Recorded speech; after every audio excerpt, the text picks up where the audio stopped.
guys, I wouldn't be able to host Hidden Cup number 2 and do all this if it wasn't for all of you and your support.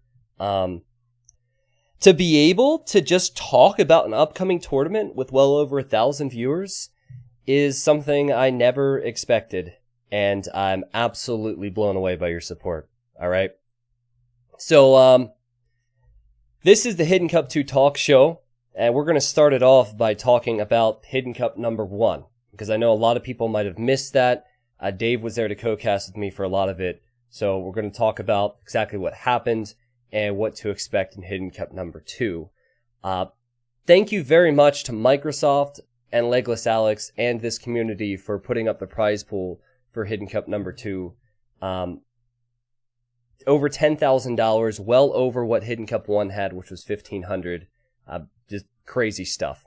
So Dave, are you ready? Oh, I was born ready, bud. All right. Born ready. Let's go. Okay. So it was September when we casted the first Hidden Cup, man. Was it only September? It feels like a year ago. I know, it feels like a lot longer than that. That's crazy. Yeah, so September, and I've said this a few times since, I didn't really put a lot of time into promoting it. I didn't really upload a video until it was too late. I didn't even contact Microsoft until a few days before, so I thought it was a cool idea. I never expected it to do as well as it did. And we ended up hitting over 6,000 viewers on that day, Dave. What did you think casting it? Like, from a caster perspective, how fun was it? And what was different about it? For me, it was fun doing the multiple days, right? You could kind of like build up a character for each Hidden Cup player. And it's going to be better now that we actually have names, because those numbers, man, I could not keep them straight. Like, I remember Hidden Cup 4, Hidden Cup 2, and Hidden Cup 9 as I like remember the games back in my mind. But everything else is just like a blur. Yeah, it was not something I thought about. I didn't think it would be an issue, and then I remember being in game 2, I think, and I'm like, oh geez, what do I say? Like, just saying Hidden Cup 2 versus Hidden Cup 7 or whatever was too much. So we have some cool names this time, which we'll get into here in a moment. You can see the participants that played in the first Hidden Cup. Now, the first Hidden Cup was invite only. At first, it was going to be an 8-player event, and then I thought 8 would be too small, and then so we bumped it up to 12.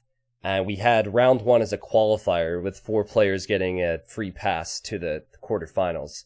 A lot of the players that were invited are in this one, but we also have the bracket here, and I guess we could talk a little bit about round 1 results, Dave. Any big standout performers there?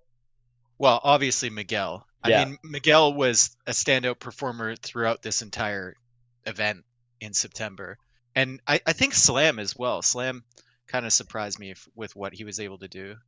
Yeah, I think that for me, Miguel was definitely the standout performer.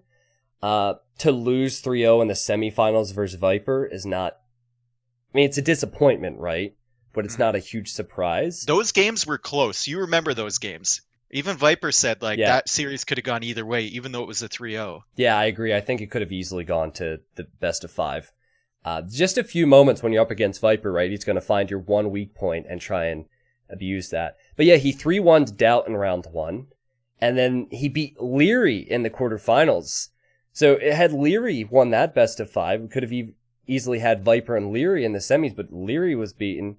I was really happy with Miguel's performance, and he said he loved the tournament as well. He's really disappointed not to be in Hidden Cup 2 this time around. Tato as well. Tato losing to Nikov 3-1. Maybe not as much as a surprise, but certainly expected Tato to move further in the bracket. Mm-hmm. And Yo as well. Yeah, it's 3 straight matchups where the underdog won. Yeah. 4, actually, because I think people would have expected Vivi to beat Fire. 4 in a row. Yeah, that opening stage. Jeez. Yeah, so my theory before Hidden Cup 1 was that certain players get in their own heads, and certain players are going to excel if they don't know exactly who they're playing against, because they won't get stressed out. For example, anyone who plays against the Viper is probably going to think, oh shoot, this is the best player in the world. But if you're not entirely sure, you might not have that fear and you might not have those nerves. And so it's hard to say, but I would say in round 1, it showed that there can be upsets with the Hidden Cup settings. Well, it works the other way too, because super good players like Viper or Yo will probably look at their opponent, they know their tendencies, and then they base their strategy around that as well. Yeah. So it works from the underdog's perspective, but it also works to counteract when someone has like a really great mindset going into a series. Yeah, I agree. And I think especially for this one, because I know for Hidden Cup 1, there was a lot of information sharing behind the scenes, and that's not happening for Hidden Cup 2. Especially for this one, I think that with 16 players, you might have a solid guess of where the person might be from. But if we have like 3 Chinese players and I think 2 Vietnamese players, then if you're experiencing a bit of lag, you know it's 1 of 5 instead of maybe 1 of 2, right? And so a Brazilian too.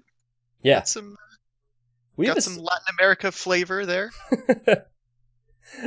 Well, I was disappointed to see that Riot wasn't very active because I felt like he played really well to beat Yo, and he came close to beating MBL in that quarterfinal as well. I remember Game 5 was on Cross, Dave. It was Magyars versus Malians, and that was the game where you and I both knew it was MBL because he was running around with scouts, sniping those monks. Yeah, I remember that. Yeah. And he had lamed. He had tried to lame earlier too. Yep. It was very obvious just the way he was playing that it was MBL. And then I think we both said that to each other going into the finals, but we didn't know who the other person was. Yeah. We thought Viper had been eliminated. We thought MBL had killed Viper in that 3-1 set. That's how good Riot was playing. Riot, yeah. Yeah, I think I thought for sure, and I was obviously wrong, that Riot was Viper because the set was so good. So that's why it's disappointing for me that Riot hasn't been very active to be able to participate in this one. Same could be said for Slam, who will actually be my co-casting partner on day 1. Traitor.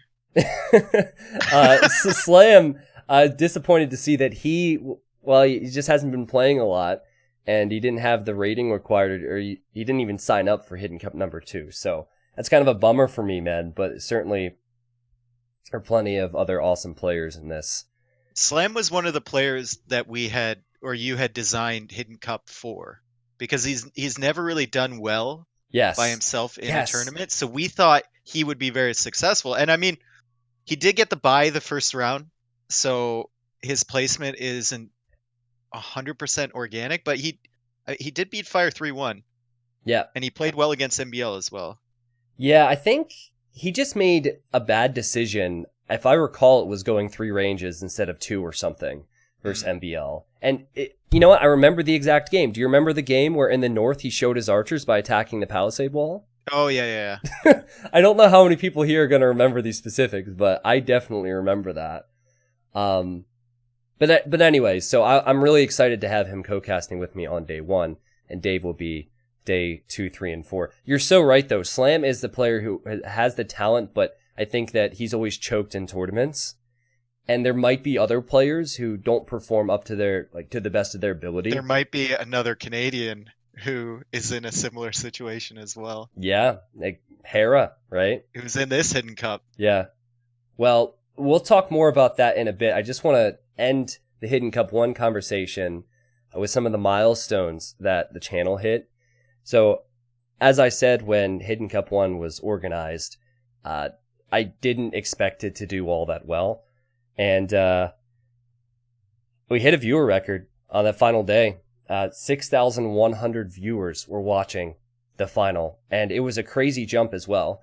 It was from 4,500, which I think we might have hit the end of Saturday, which was already crazy. And then once the finals came around, it was just over 6,000. And had MBL not chosen Goths in the final game, had he chosen a good Civ and played it out instead of making that brain fart, then it might have even gone higher had the action not stopped. I think he chose Goths. He knew, because of the way the players were talking, they kind of knew who they were against. Yeah, yep. Which was unfortunate for the finals. And I think MBL went into that set with a bad mindset. Yeah. Well, he said afterwards, so for those that didn't see it, Hidden Cup 1 was Hidden Civ free pick, and he knew that Viper had not chosen Mayans yet. So he said, okay, I'm going to choose Goths because Goths counter Mayans and Imp, which is true. Goths do counter Mayans and Imp. But Goths are significantly worse than Mayans in Dark Age, Feudal Age, and Early Castle Age. Goths are not good against Mongols on 1v1 Arabia. wasn't that the matchup? No, it was Mayans. Mongol? He got it right. Oh, Mayan Goth. Okay. But then Viper lamed him. Viper stole 2 sheep and a pig, and then MBL could barely get to Feudal Age, and then he fell behind. Yeah, and I spoke to MBL after that because we did the player reveal, and he was like, yeah, that was bad. I don't know why I did that. Most likely because he knew it was Viper, though, Dave. Because if you don't know it's Viper, I think that you just play standard. But if you're not confident that you can catch up to Viper in a 7-game set, you choose something wacky like Goths. Especially when Viper has a Civ advantage and you're like 99% sure you're gonna lose. Yeah. Like, there's no. How do you mentally prepare yourself for that if you already go in with that mindset? I think it's disappointing that game went the way it did because there was. Remember that one game? Is it Golden Hill Rush. or Gold Rush? So sick. Where he stopped that castle, Viper going forward. Yep. That was insane. Well, the one with the castle, the one where I'm not talking about Gold Rush. I'm talking about Eldorado. The other one. Eldorado, that's it. Yeah. Where Viper didn't wall his castle. Like, the castle would have GG'd it for Viper. Yeah. He would have. MBL would be forced to resign after that. But instead, he didn't wall his villagers, and MBL turned it around in about 10 seconds. Well, I'll talk more about the mindset of some of the players later on. I just want to end with the playlist on YouTube has over 500,000 views. And that's definitely something I didn't expect. I did not expect the finals of Hidden Cup 2. I think that's over 100,000.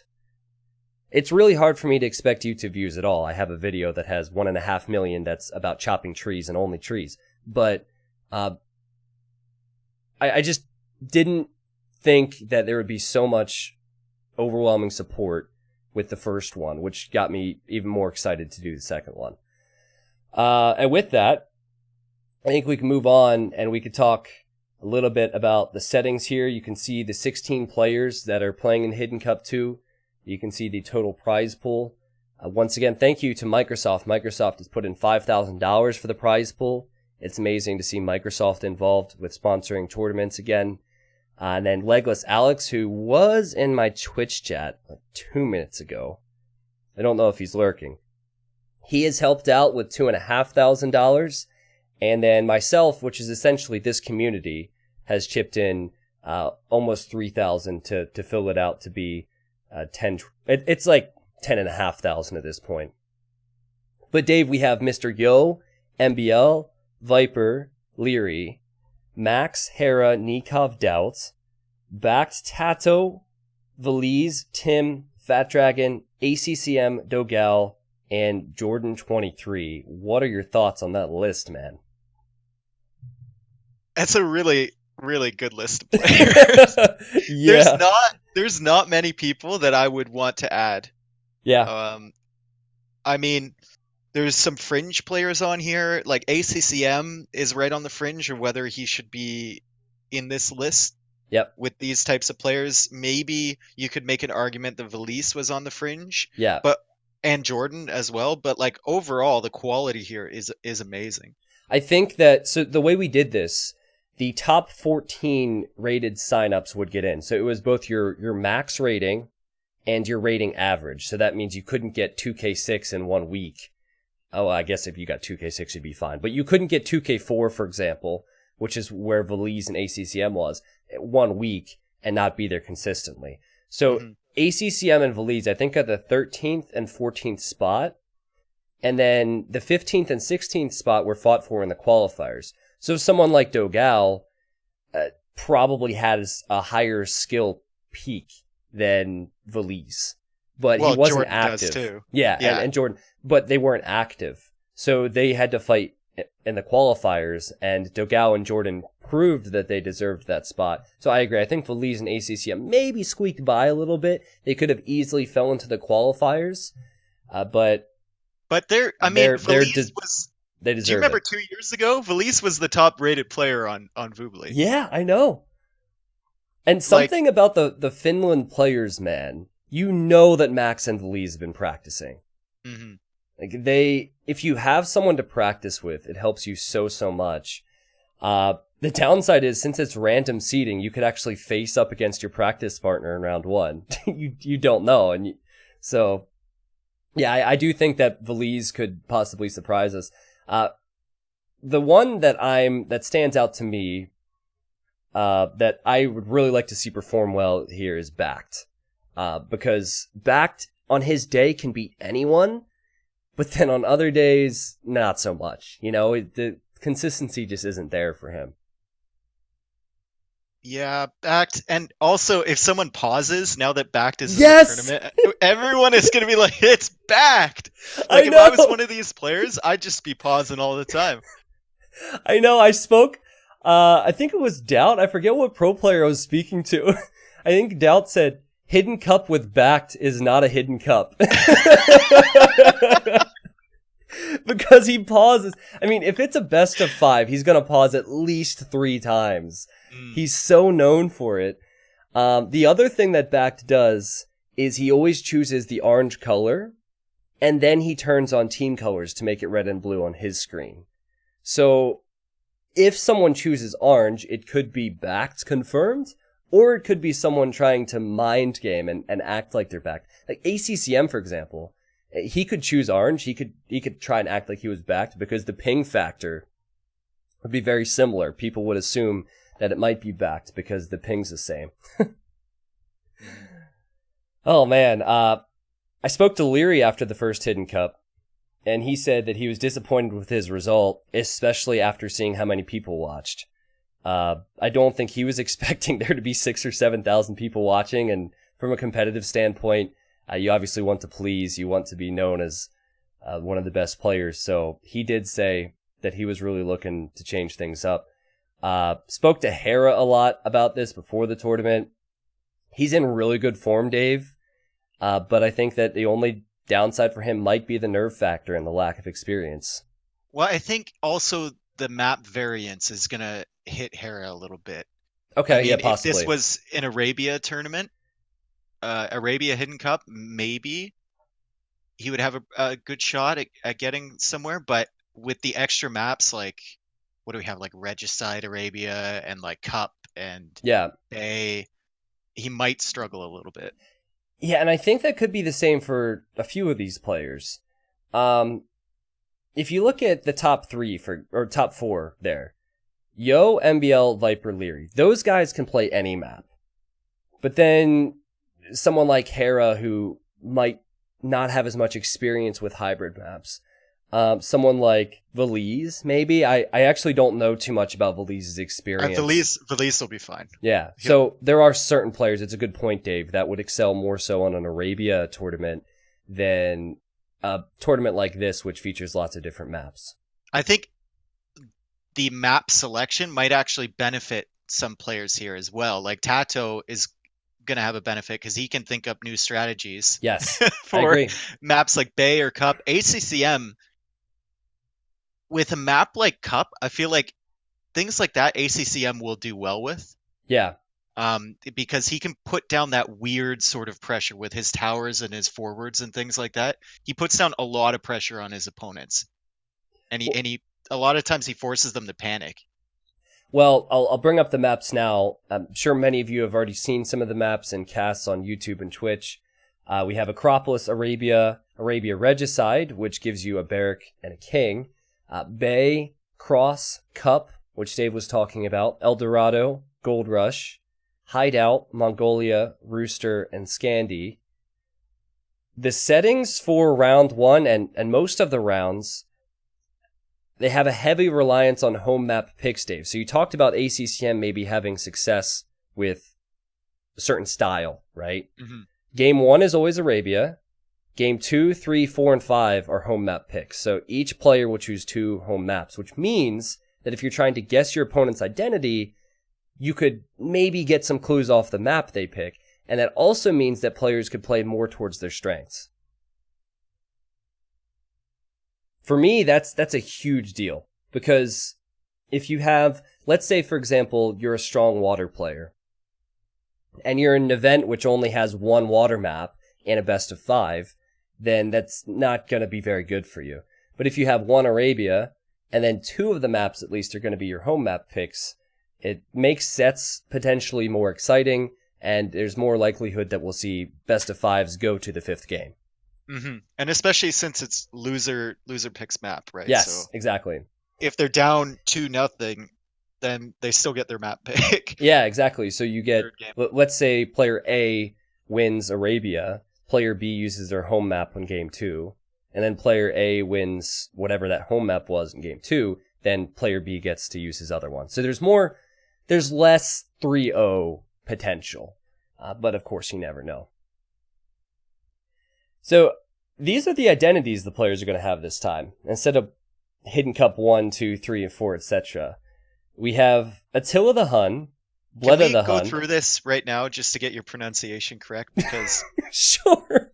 Quaddlemak or whatever you were talking about earlier. It's Quatemok. Did you never play the campaigns? I played the campaigns on a laptop like years ago, man. Listen, Trirem, for those show matches, Trirem intentionally chose the heroes that would be the most difficult to pronounce. Oh yeah, I saw the other one. He was like Biddle Jamiddle Giddle or whatever the guy from the Vietnamese campaign is. Like yeah, I was like, I hate you.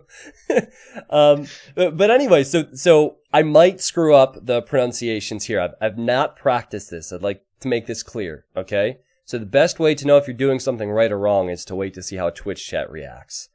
Attila the Hun and Bled of the Hun, El Cid, Eric the Red, Genghis Khan, God's Own Sling, Hrolf the Ganger.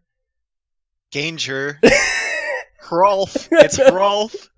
I paused because I felt like that wasn't right. Joan of Arc. I can't do the silent J there. King Alfonso. Is it Lahire or Lahir? Lahir. Lahir. You know the sound file? It's like Lahir's blood is almost dry or whatever. Yes, okay. It sounds like he's eating cheese and drinking wine. Like the most French quote of all time. Lahir. Yeah, okay. Oh, this is tough. Can you do this one? I don't want to do this one. Which one? Nobu.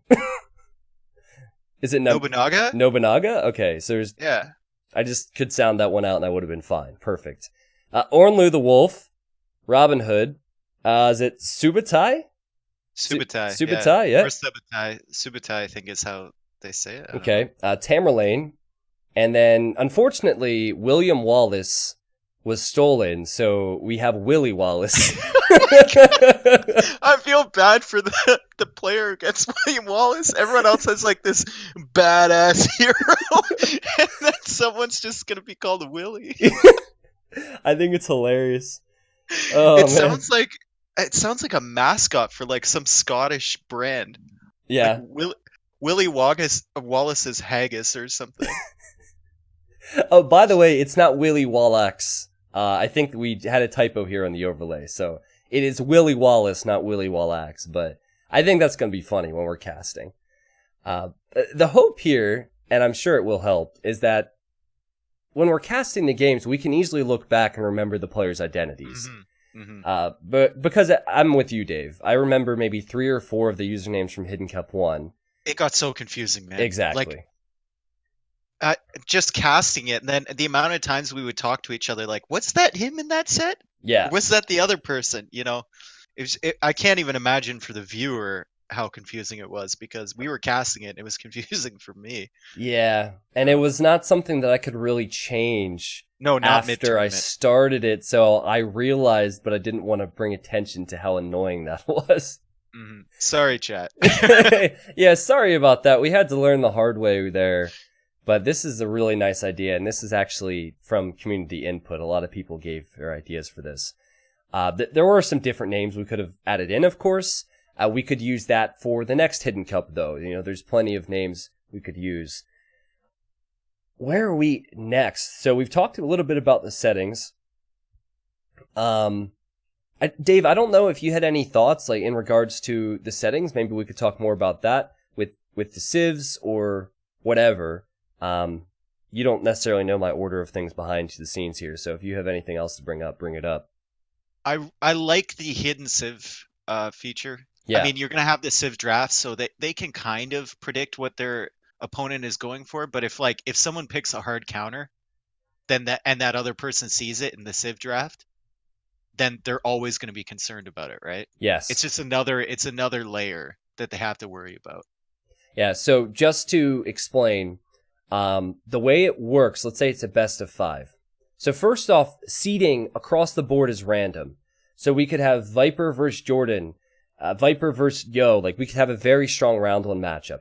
In order to keep things hidden, it's randomized. But then a player is given either an A or B spot. Player A will do the first global ban, and then player B will do their global ban of civs. So that means we'll probably not have Aztecs in this tournament. Aztecs will probably be globally banned by the first person. I'm guessing Mayans will be globally banned. Either Mayans or Slavs will be globally banned by the second. Or And Koreans. then they go They back can and mind game. forth. They can mind game with their bans too.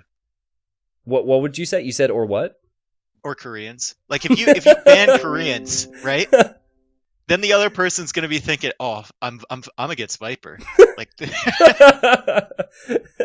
You know, if Spring was in this event and someone banned Koreans, everyone would assume that person that banned Koreans was Spring because he hates towers so much. But you're right, you can minds game with that, and then the person who didn't pick the civilization first will get the first home map pick. That's how it works. So yeah, it's pretty simple. It's kind of hard to explain without a visual, but it'll be exciting to not have a tournament without Aztecs and Mayans. Do you agree? I mean, it's kind of hard for me because in certain situations, I like both those civs. I like the fact that Mayans can come back from like nothing. This is true. But yeah, I don't know. We'll see. There's a lot of different maps, so maybe the same civs always being picked. Because of the variety of maps, we'll get to see a variety of different games, right? So yeah, the logic behind it is to globally ban the civ so your opponent doesn't pick it.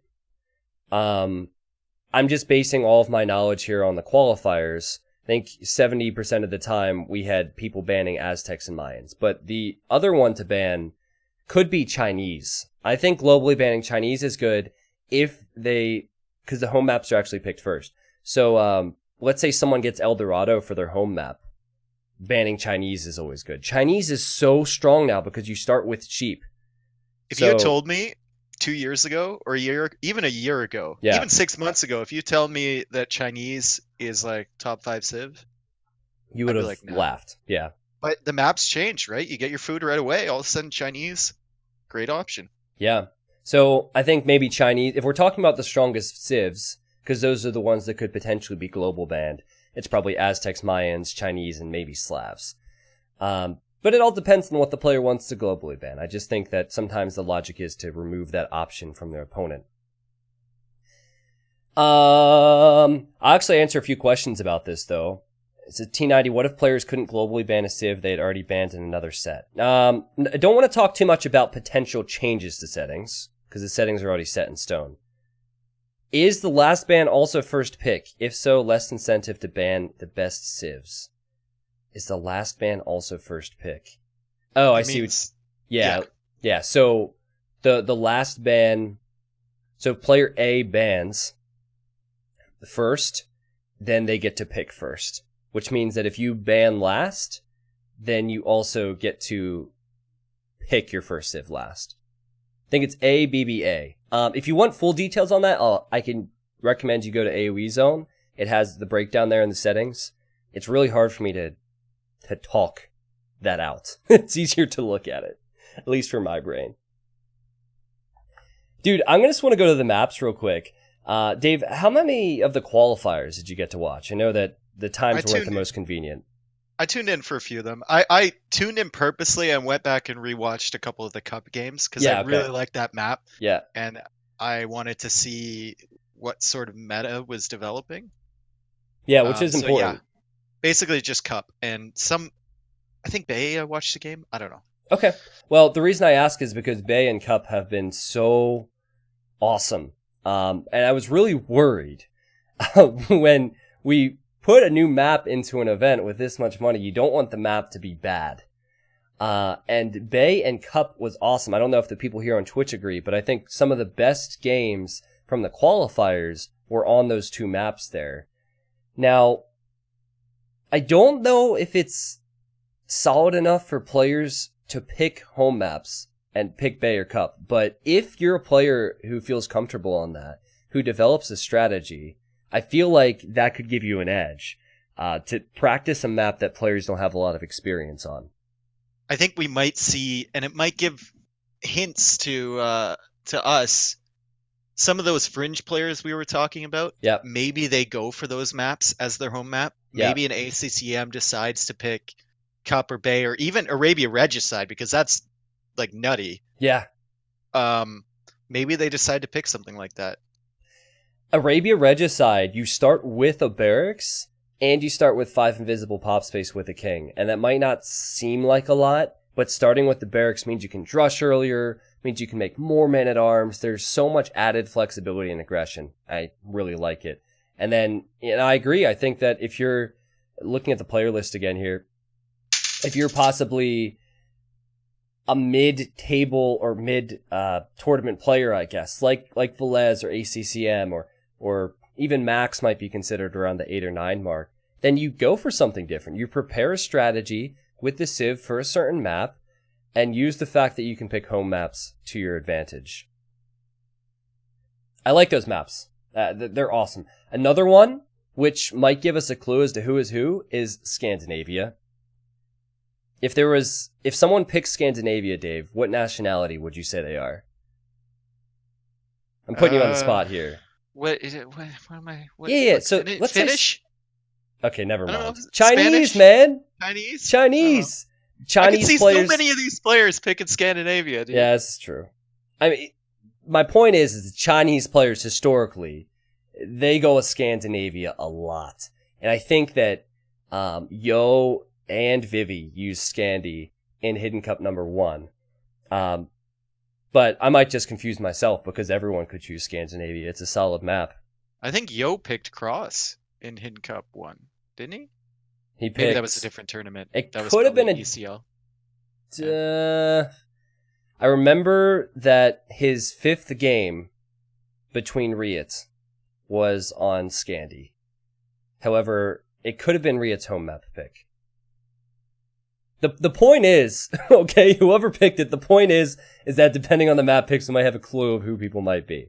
Or I'll just trying to get little tidbits of information. Hideout is definitely one that's different, Dave. It's a very closed-off map. What do you think about that? I don't like Hideout. I think I've been on the record.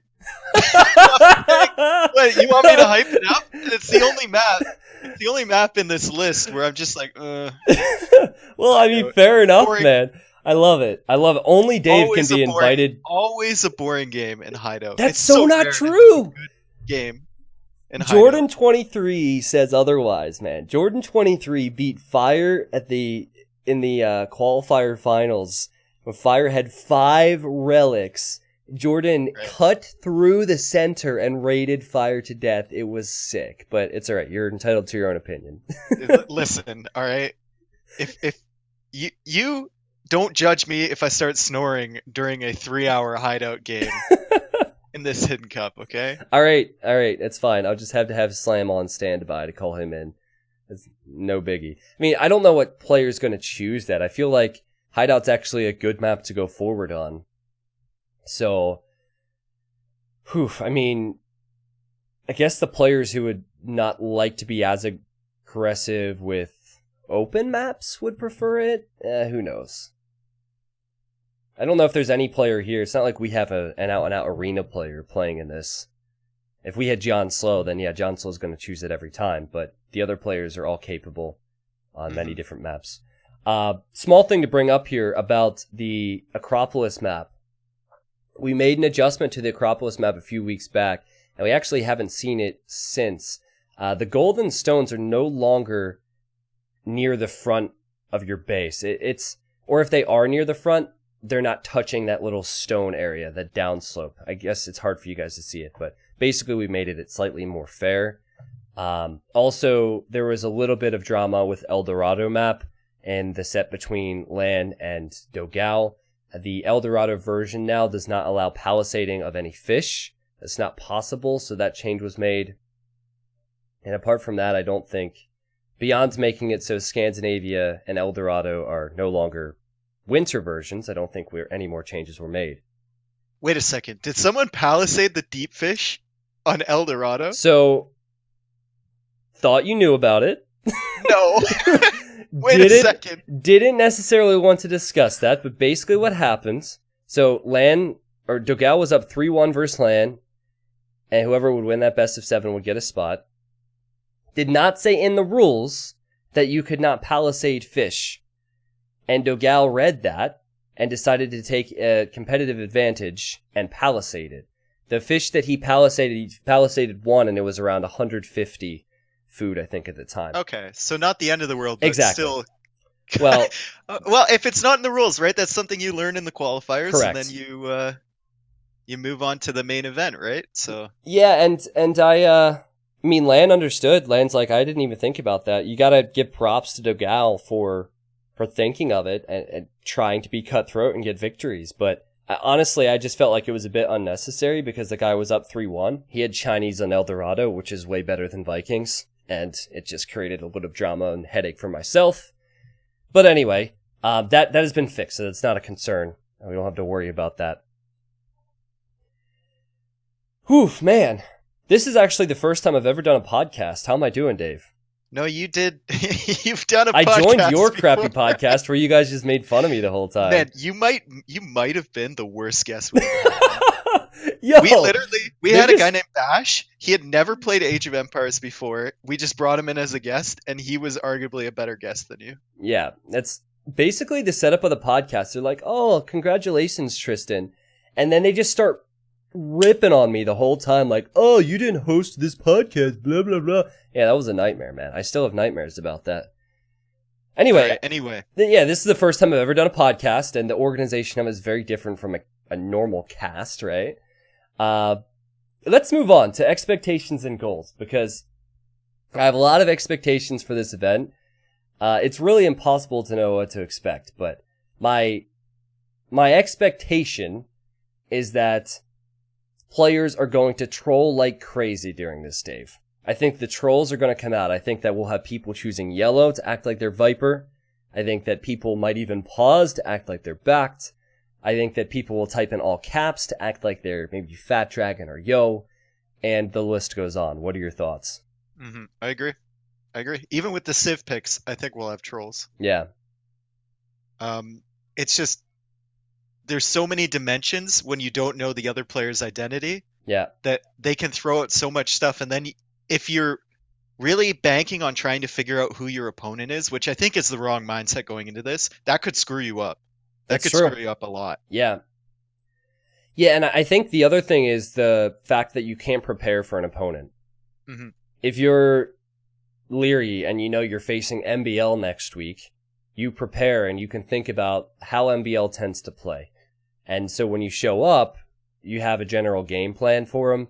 But then if he doesn't know who he's facing, he might face Vivi. Vivi sends 5 villagers forward and towers all the freaking time. Then any type of game plan comes out the window. So you need to be a complete player. You can't just play the opponent you're expecting. You have to be on the ball. So that should be freaking awesome. And I think as far as the bracket goes, Dave, I think we should expect more upsets. I think so too. Yeah. I'm looking at this player list, and there's a few players in here that I think could do some damage. Yeah. Players like Max. For sure. Max wasn't in the last Hidden Cup, and when you think about Max's skill cap and the different types of maps and how well he adapts his style of play, yeah, I think he could certainly make it to Final Four. I think the player pool is so strong, and I know there's a lot of Tato Doubt fans out there. It wouldn't surprise me if Tato and Doubt, for example, were out in round 1. Just like last time. Like last time. The player pool's that strong. You say, okay, that makes sense because it's a competitive player pool. Like players like Tim. Tim is insane on his day, and he's so smart. Tim doesn't have the speed of the other players, but his decision making's smart. So if he's able to prepare for this, he could be insane. A lot of the times I feel like when people are playing Tim, they bank on that lack of speed. So they take more risks. Yeah. And knowing that he can't punish them.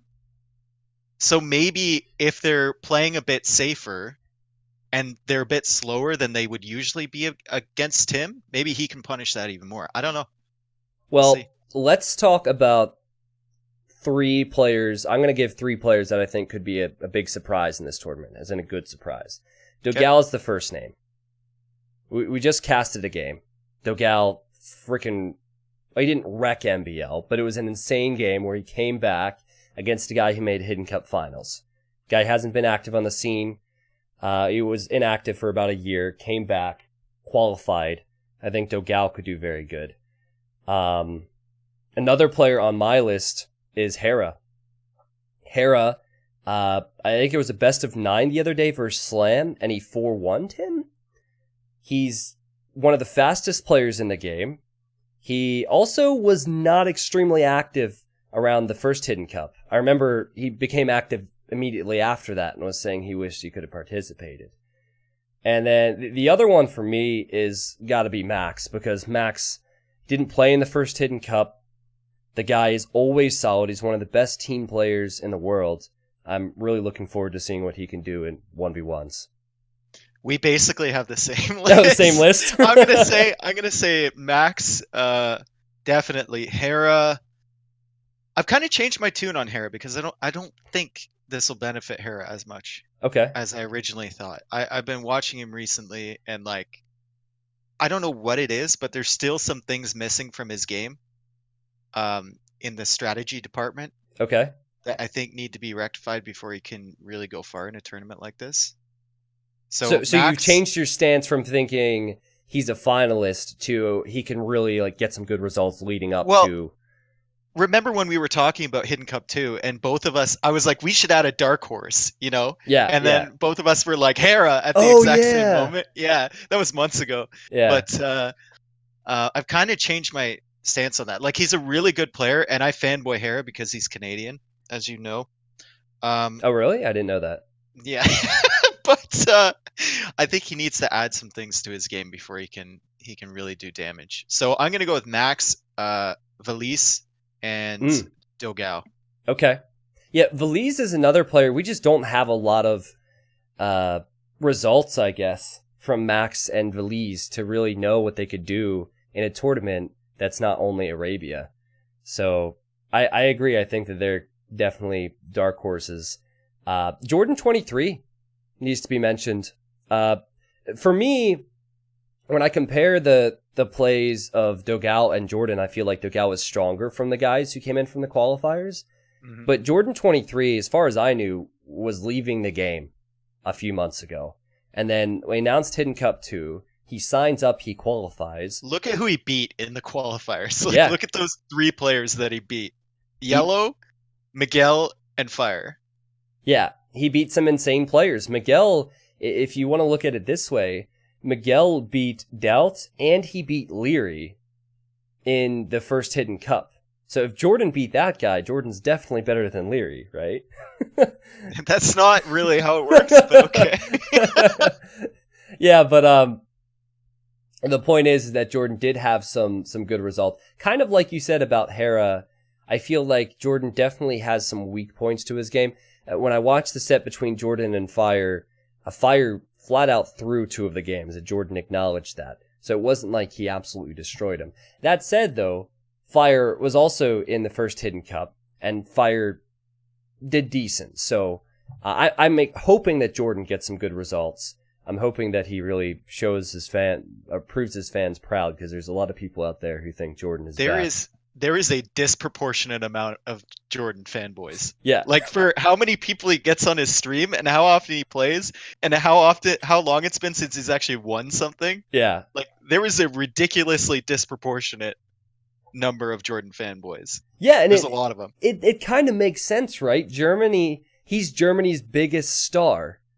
And he was at one point number 1 back in 2014. It was he and Viper. So I think that what probably goes on is we have a lot of people who are big Viper fans and big Secret fans, like that team. It's kind of like a family. And then they know that Jordan was there before. They also probably know that Jordan's a very nice guy, so they want him to do well. And so do I. I mean, it's tough for me to host an event, have 16 players who I like a lot, and know that 8 people are going to lose in round 1. Like, there's going to be some heartbreak. I don't like that fact, but it's how it works. So if this was standard settings, okay, you could see all the players, they could see each other, whatever. Yeah. And the same map, same everything. Who would be your top 5 to win this tournament without the whole hidden aspect? Yo, MBL, Viper, Leary, so pretty much the 4 on the list there. And then the 5th is an outlier. And that's actually tough. Like, everyone after those 4 could be my 5th, honestly. But Yo, MBL, Viper, and Leary are my solid top 4 in the world. I don't think there's any doubt in that because of how solid they play in 1v1s. MBL, he might not be winning because Viper's winning more often than not. But MBL's consistently going deep into tournaments. Leary's been consistently number 2 behind Viper. And then Yo has been like, well, before Leary, he was always number 2. And now he's number 3 and number 4. I feel like Yo is kind of declining for me. Like, I keep hyping him up every time I see a match with him, and then he just doesn't. Sometimes he just doesn't pull through. I wouldn't even include him on the top 5 from my prediction. What would you say? I'm curious. I'd be Viper, Leary, MBL, Tato, and I want to say Vivi or Yo. Like, they're in that same kind of spectrum, Well, I think Yo is not consistent enough. He has events where he's lights out, and then he has events where he drops off. And I don't know what it is. In the same event, he'll do it.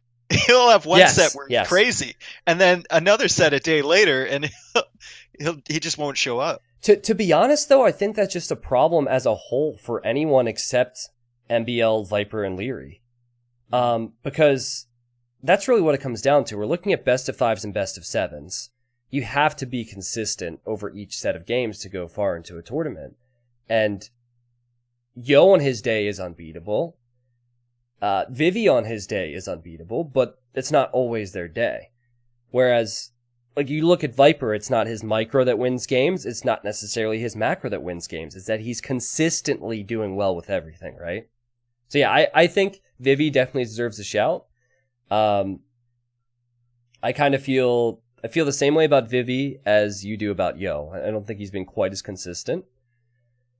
And Tato, I think that as far as preparation goes, Tato is probably the best in the game. So an event like this should favor Tato more than most because we have 2 brands new maps and it's important to have home maps. So I can say for this, you had said for like regular settings.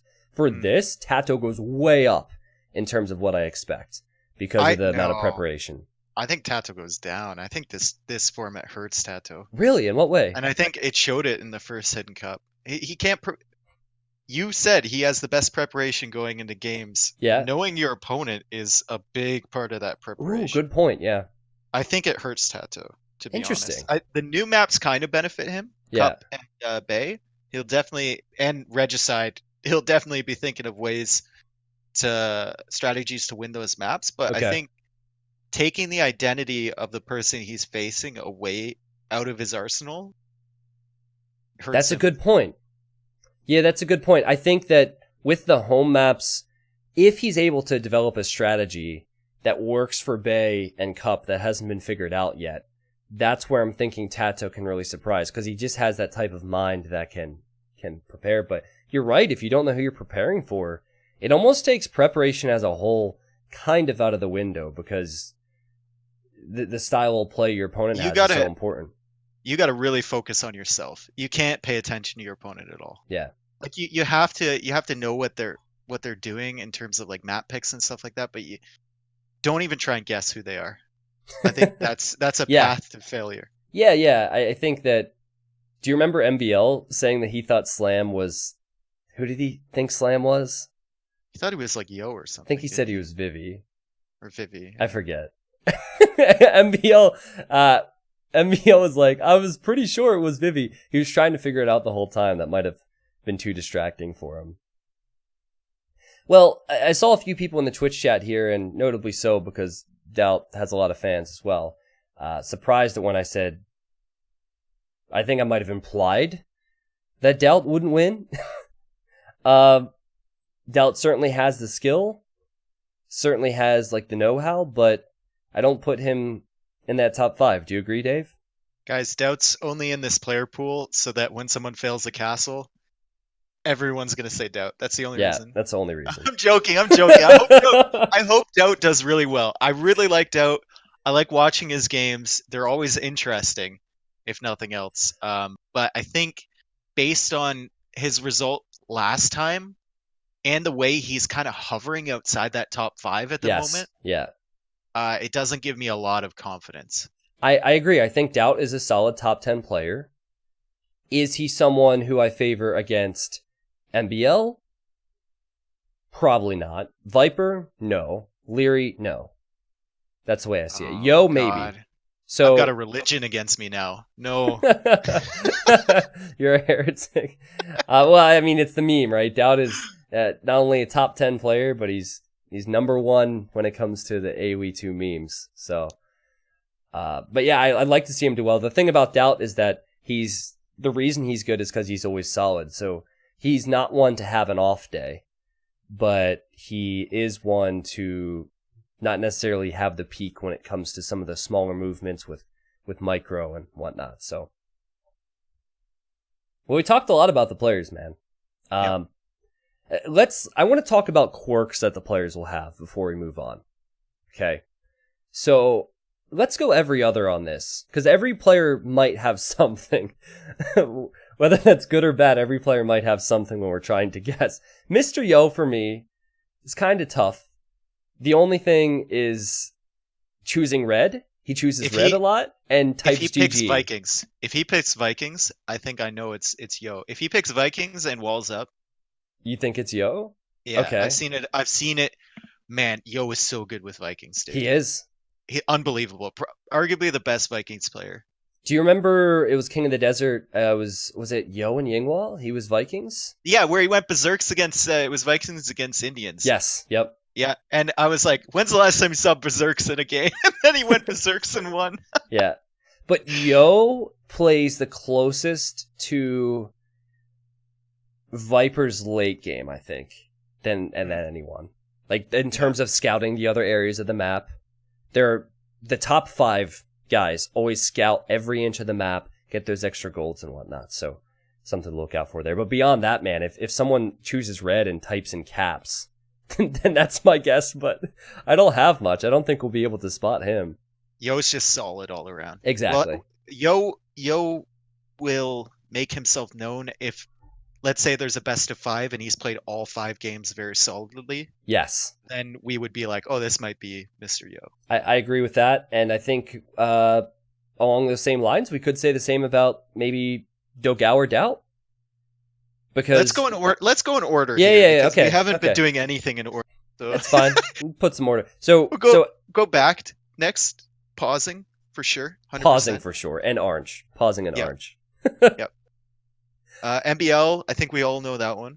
Spears, right? But the Is lame, that what you're dude, thinking? Come on. Oh, the lame. Well, here's the thing, though. The lame. We're all gonna say MBL. But MBL lames a lot in rated games. He does not lame that much in tournaments. Maybe it's a double bluff. Yeah, it could be a double bluff. Lame. Yeah. Well, we have the T90 bluff emote. We have the T90 confirmed emote for people to use when confirming or thinking people are bluffing them during the event. I don't know. I think MBL, when it comes to laming, Dave, he's amazing at blocking vills when they're getting pigs. Yeah. He will not fail that. So there, and MBL confirmed. If we see a scout like hanging out near a boar but like running away from the villager's line of sight, yes, 100% MBL. MBL. Well, for Viper, I think years ago everyone would have said micro. Nowadays, it's got to be quick walls, man.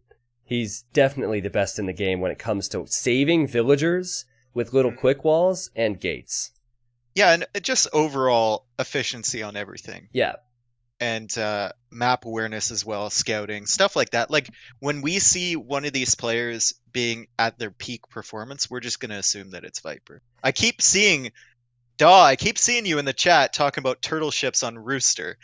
I really don't think that that's the strat that he's gonna go Yeah. for, but I could be wrong. That game will be on YouTube. I'm gonna cast it, but that's definitely not gonna happen. I think Viper did. Well, Viper did do that recently, and that's why someone's saying that. You're right with Viper. With all of the top 5 players, overall good play gives you an idea that it could be them. But the only thing that really separates Viper from the rest would probably be the quick walls.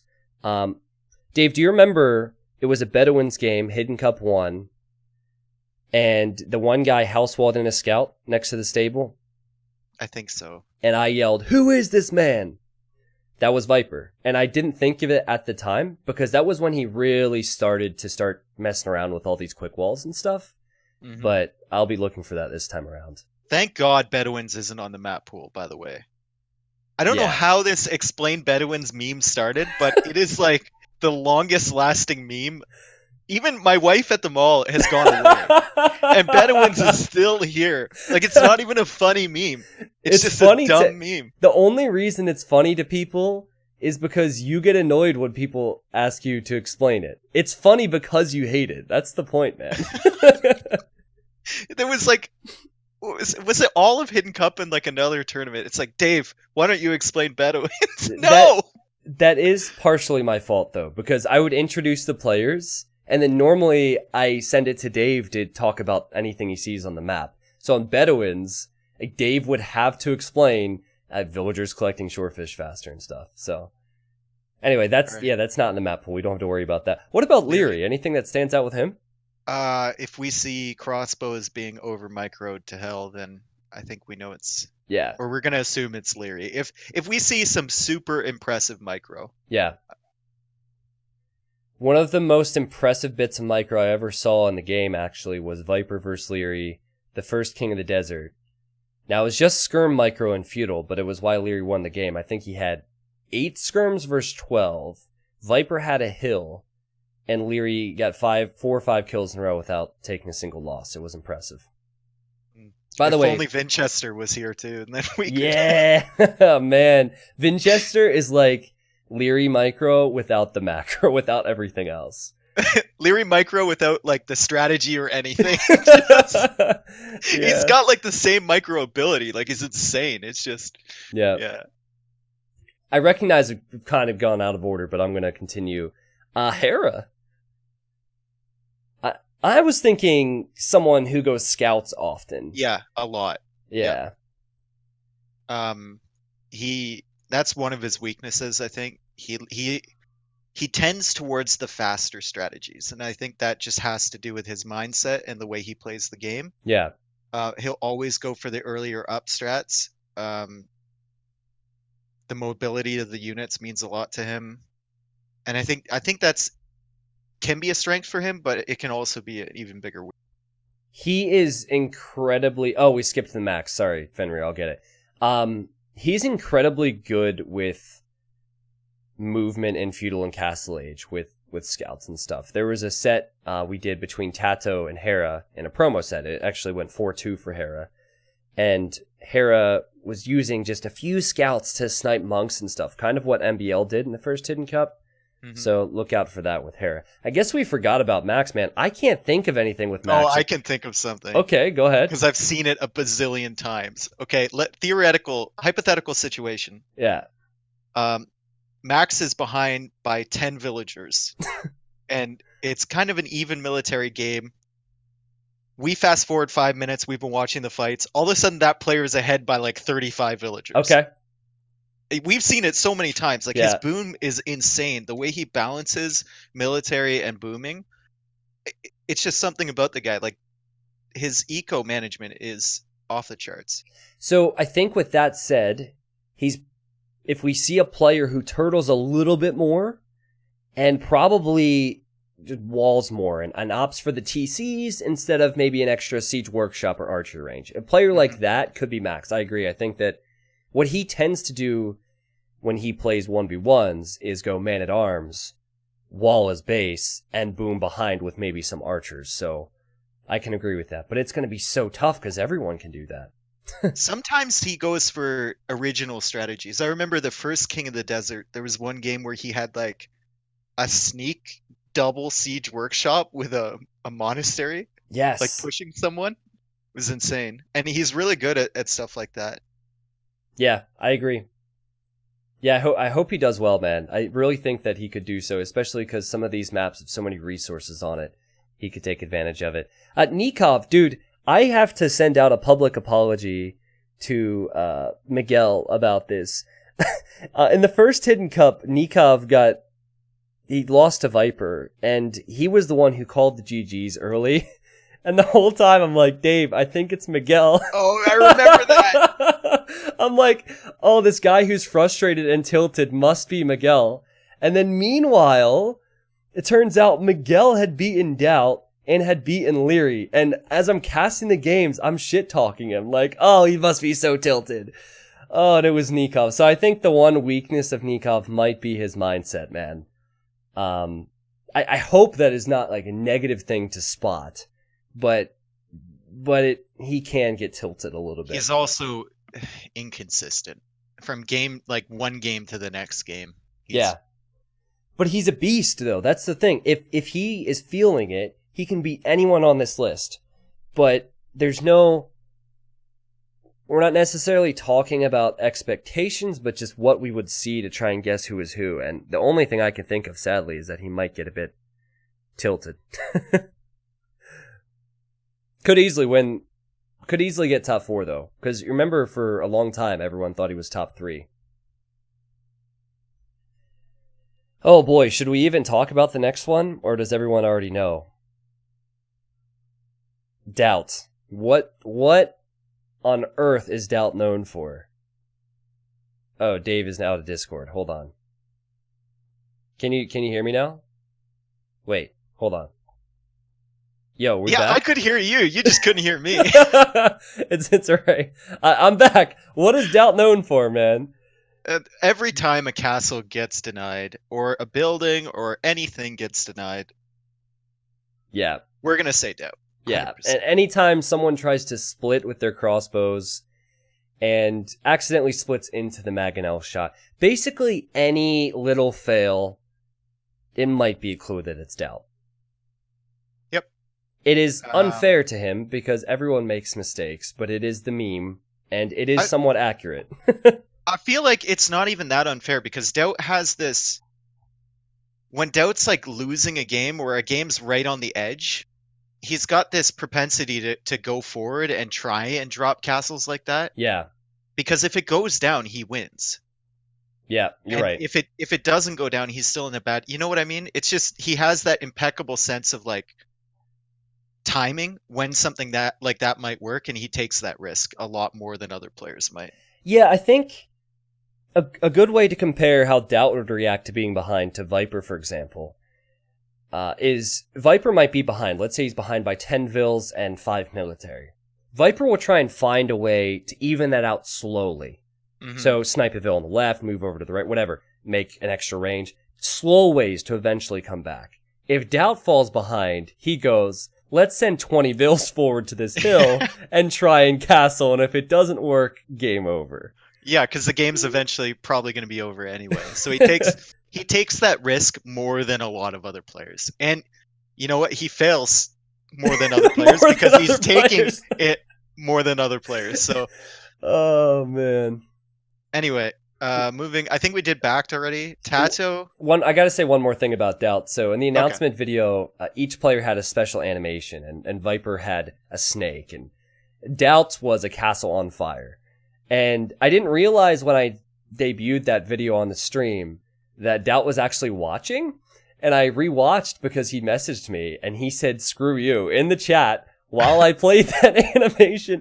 And then he PM'd me. We were talking about some different things. And he said, nice video, by the way. I was like, thanks. He goes, he said, thank you for intro, fucker. That's what he said. You know that player name in there, the Captain Splooge 69. Yes. That's Yeah. in that video. That's my Apex name. Hardy put that into your Really? video. Yeah. I didn't That's know my that. troll Apex name. Oh, I didn't know that. Well, give Doubt some credit because he just kind of invites the jokes on him. It doesn't truly bother him, and he makes it a lot of fun for us. Otherwise, I wouldn't put that in the video if it truly offended the guy. No doubt, if you are all of a sudden now offended, you're stuck, so might as well accept it. Yeah, we talked about Tato. What are your thoughts? Anytime we see some sort of ingenious strategy or out-of-the-box strategy, we're going to be thinking Tato. I agree. That's it. And heavy use of demo ships, which is quite rare. I think Cup is probably the map for that, but that comes hand in hand with using it in a creative way. Probably be Tato. Valise is a tough one. Oof. I think Valise, I might guess Valise if I'm seeing good plays from a player, but not really necessarily super impressive in any area, just solid overall. I might fall back to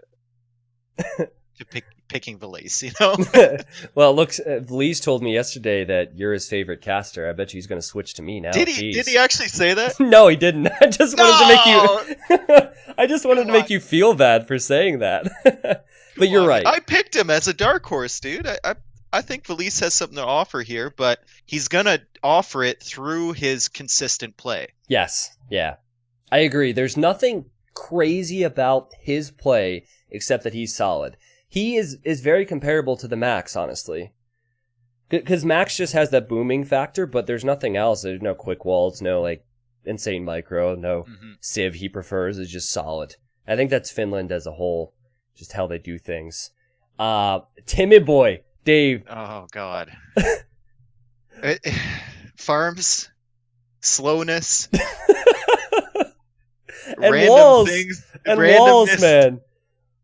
If I see a mill with like farms 4 tiles away from it, I'm thinking Tim. Probably Tim.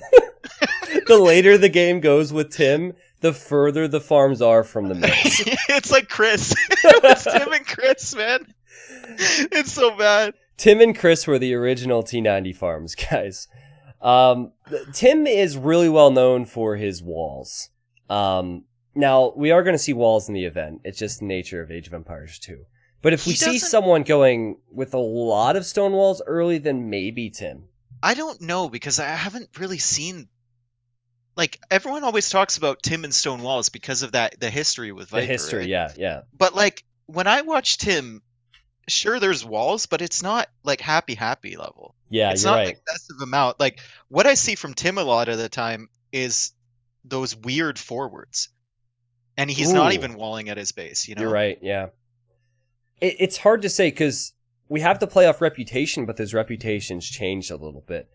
Yeah. Something I do need to bring up, because many people don't know the history. Basically, I think it was Masters of Huns. This was years ago. This is before Dave or I were casting, and I didn't find out about it until I came into the community. And there was a tournament, as when Viper was starting to be a big deal, and he was playing versus Tim, and I think every single game, Tim had his whole map stonewalled. And it was the only time you've ever seen any type of frustration from Viper in tournaments. At the final game, when Tim beat Viper, Viper said, GG, well walled, instead of well played. So that's the history there. There's so much mythology around like that set too, because Tim told Viper he would grass his sister. Yeah. Yep. Well, and then what was it? What was the other thing? Tim was like streaming, and while he was beating Viper, apparently, this is what I've heard, apparently. Yeah. He had like his kid on his lap. Yes. And he's like smoking a cigarette, and he's just casually like beating Viper. I heard Viper say before that after losing to Tim, he went to Tim's stream and he saw that Tim didn't have a hotkey for a mill.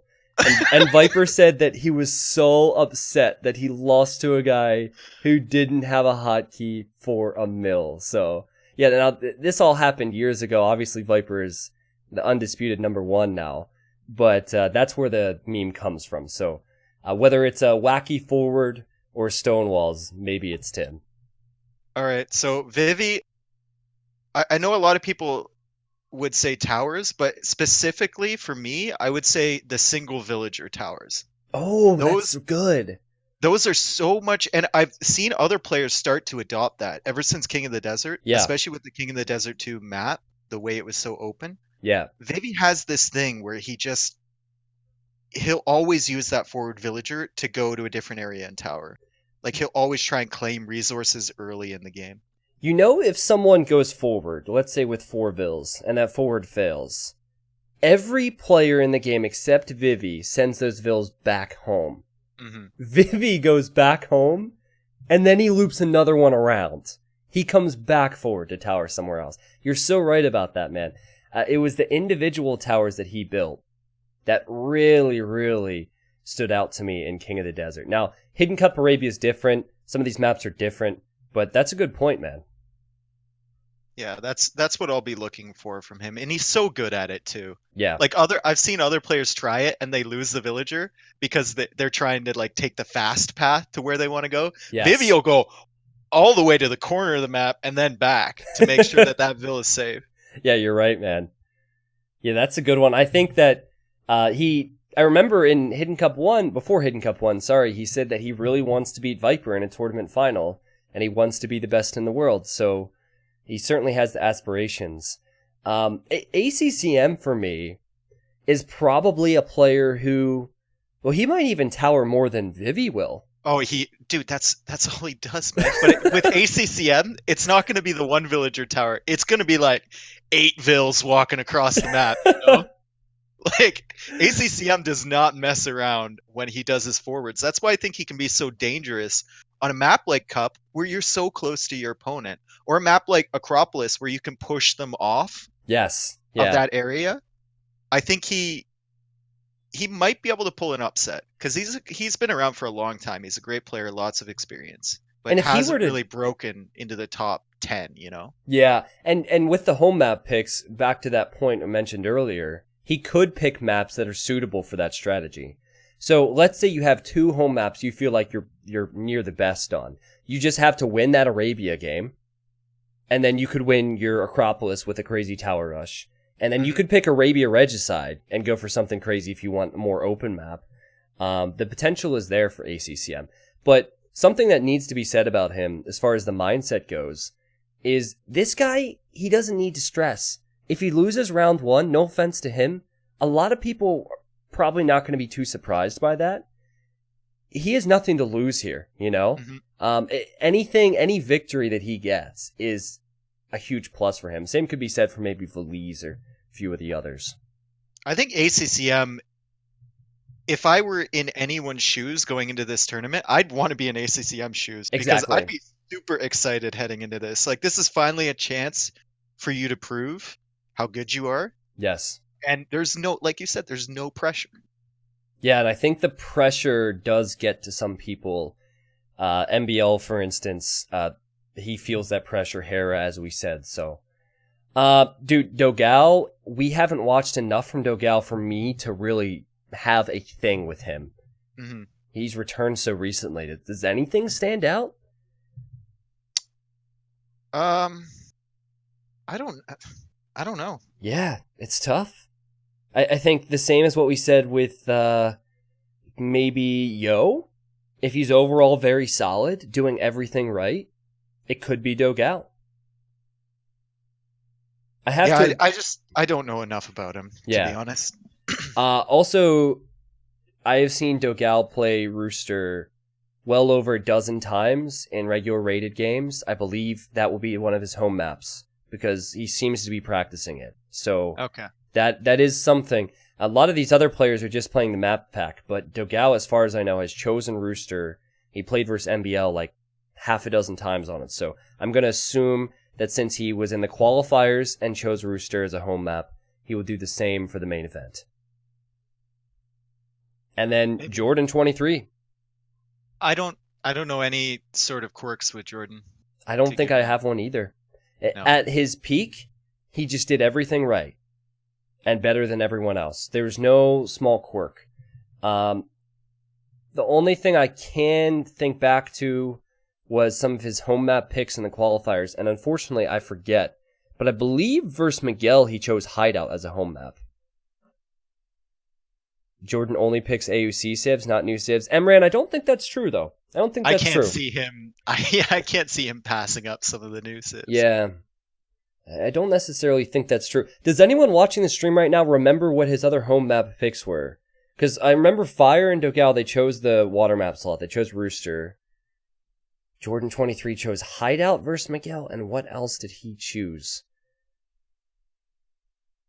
Trying to remember, man. But yeah, that's the only thing I could think of, is maybe he'd be one to opt for going with something like Hideout, which offers him a little bit more time.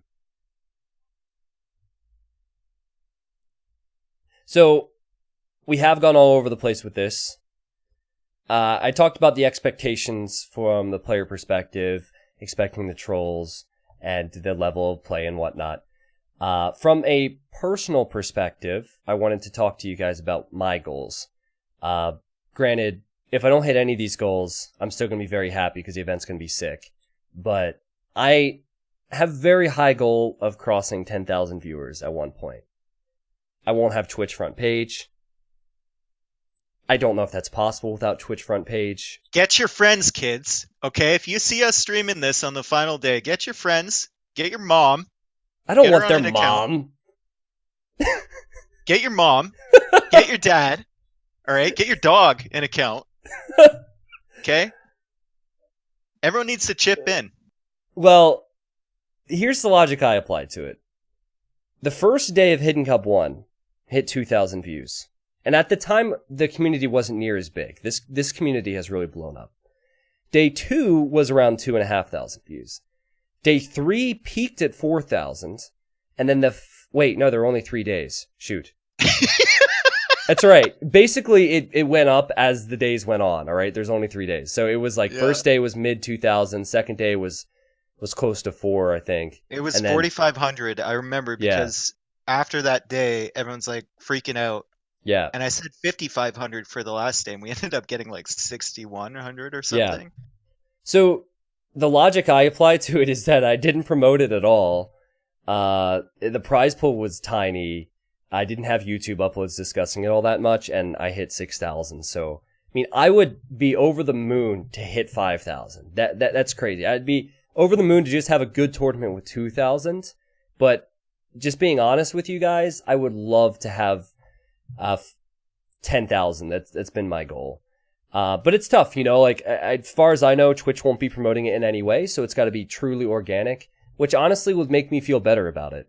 To have an open streaming event where there will be other streamers streaming it, and not having Twitch like pulling any strings to get me on the front. If I were to hit 10,000 with that, man, I'd be proud. Follower count's an interesting one because the follower count's going up. Before this game show, I wanted to say I was aiming for 80,000 followers on Twitch, which would be 5,000, I think, within a week. But I think that's more than realistic at this point with so many new people coming into the stream. Let me see real quick. I mean, YouTube there's been a lot of growth from YouTube recently, and there might be a lot of people who are new here today, actually. But just taking a look, just want to see what the weekly average is right now. I mean, I'm pretty much averaging 500 follows a stream at the moment, so that's a goal that we can hit for sure, is to hit 80,000 Twitch followers. That would be sweet. And then sub count. Sub count's going to be a crazy one. I like to set the bar high. If we hit 5,000 or 5,000 subs, and Hidden Cup 2 would be our best chance to do so, I will do another 24-hour stream. Again, you guys are already more than supportive. All right, don't feel like you're not appreciated in any way, but I'm just trying to set goals and push the limit. So, no, not 48 hours, man. Not 48 hours. Oh, God. Dave and T90 should take speed before casting, and then they'd be able to cast with high energy. What, you tell me I don't have high energy to begin with? Yeah, imagine what the me hell? On speed, dude. I'd be an animal. He just implied that we're low energy casters. Really? Yep. That hurts, man. That hurts. I think that's one viewer who we don't want on Hidden Cup Day. Just kidding, man. Just kidding. All right. So I also want to talk a little bit about the giveaways we're going to have. Players will be playing with hidden identities. You all will be guessing along in the chat and on YouTube. But first off, there's a bracket competition. I need to promote this more. It's actually available to do now if you would like. What you do is you look at the bracket with the usernames the players will have, and you try and predict it. This is with no information. So this closes prior to Thursday. It'll close on Wednesday. So I will tweet this out. Actually, if we could get someone to get the competition and link it in the chat right now, people could save it. Anyway, I'll promote this. The top 3 bracket winners will get $25 Amazon gift cards. The guessing competition is probably one of the coolest ones. On the final day, you will be able to guess each player's identity. I'll have a special video talking about how that works. Last time around, the average of correct guesses was 2 out of 12, and the winner got 6 out of 12 identities correct. So with 16 players, good luck, man. Good luck. Player bonus. This one's super cool, Dave. I don't know if I told you about this, but basically the player who gets guessed the least will get $100. Yeah, it's a nice little incentive. Try and mix things up if you have a quirk as the player. Well, that is one competition that Doubt is not going to win.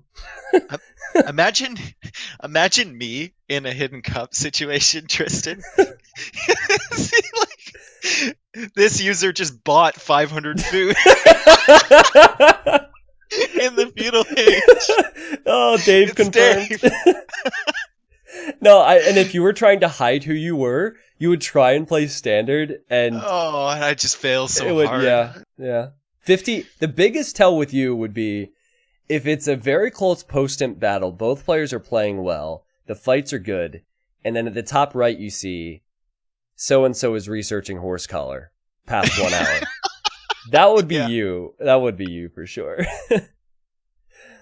And then the other thing is we're going to have a giveaway running throughout those 4 days. Anyone can enter. You can enter with every follow on Twitch. You can enter with a subscription on Twitch, subscription on YouTube. There's lots of different ways. Also on that, you can get an entry by subscribing to Dave on YouTube and following Slam on Twitch. So just to thank my co-casters. Lots of things going on. I'll also be gifting some subs. I'm sure things will be pretty crazy here with activity in the chat, and the entertainment overall will be good. But I wanted to add even more to that. Oh, any closing thoughts, Dave? I'm so excited, man. I'm so excited. I think we've talked for, an hour and a half Yeah. now? I don't have any closing thoughts, dude. I'm super stoked as well. Hidden Cup 1 was, probably my favorite tournament to cast. Yeah. That I've ever casted, and it was great that I finally got to do the finals with you, because for so many of these tournaments I never cast the finals with you for some reason or another, if you think about it. Yeah, you're right. So that was good, and I've got 3 days in a row off. I can't wait, man. This one. It's going to be so much fun. Dave texted me. So this is a 4-day event, guys. It's Thursday through Sunday, the 11th through the 14th. And Dave said he was not calling off work, I guess, planning a day off on Friday so we could nerd out for 3 days. And I'm excited to have Slam on day 1, but there's no one but you I want to co-cast with. We have so much experience together. We know the players. We've talked about this game for countless hours. It is going to be so much fun, man. I cannot wait. Yeah, I'm stoked. Sweet. Well, guys, thank you very much for watching the Hidden Cup 2 talk show. If you're watching this on YouTube, make sure to think about stopping by Thursday through Sunday for the main event of Hidden Cup 2 at twitch.tv/T90official. It'll be pretty crazy.